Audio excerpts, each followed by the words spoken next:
Today, in October the 16th, it should be noted that October is halfway done. October of this year especially is, you don't want to miss it. The veils are so thin, and what you can do with your manifestation power in this October is beyond your wildest dreams. Throw out any limitations you might think you have on yourself, and of course, as always, truly believe it in that heart space. At the very least, intend to believe it. Set the intention for what you plan to do, and that right there is 80% of the work. If you could fully get yourself to believe it, live in the truth that it has happened, proper manifestation, wow. Like in October, the next 2 months up until Halloween, don't miss this chance to anything. Like anything. Like I'm adding an extra room in my basement that I've always wanted to do, and I found a guy to do it, and he's doing it for a great price, and it's going really well. It's just little things like that.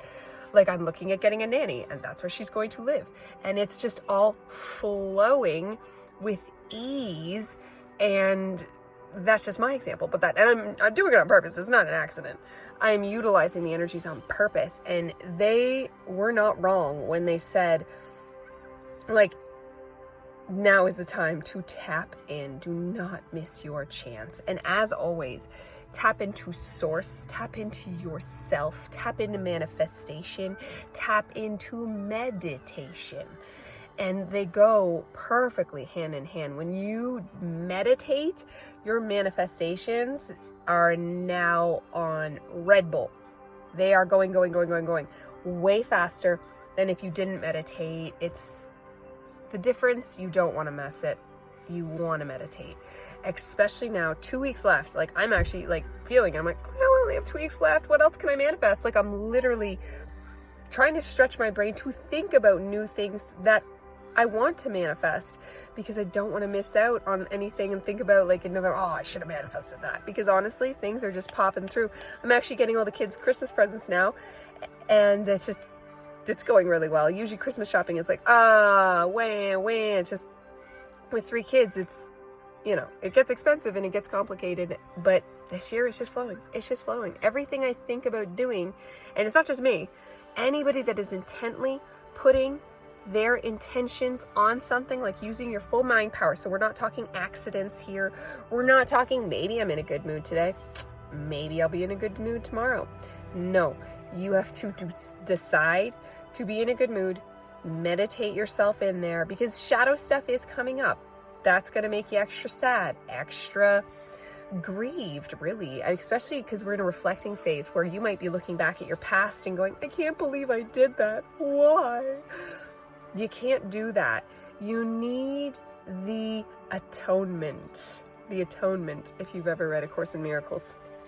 Now is a great time to pull that on yourself as well.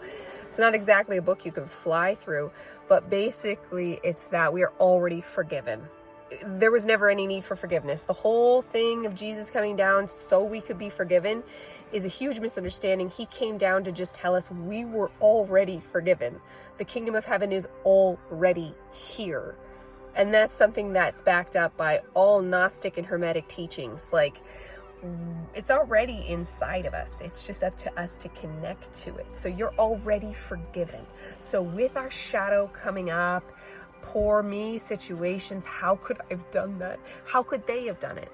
You have to also forgive other people for their misgivings, because we knew not what we were doing. We were living in this place of darkness, and we chose that place of darkness. It was so that we could have that dualistic life. Normally in existence, you choose and you go into only evil or only good. The third dimension is a very unique realm that is said to be the only place that you can live in good and bad, but only before the veil comes off. So once the veil is lifted, like reading things like A Course in Miracles or anything by Jesus or anything really by Buddha or anything that awakens you even slightly, as soon as you are aware that we are all one, you don't just get to forget that and walk away.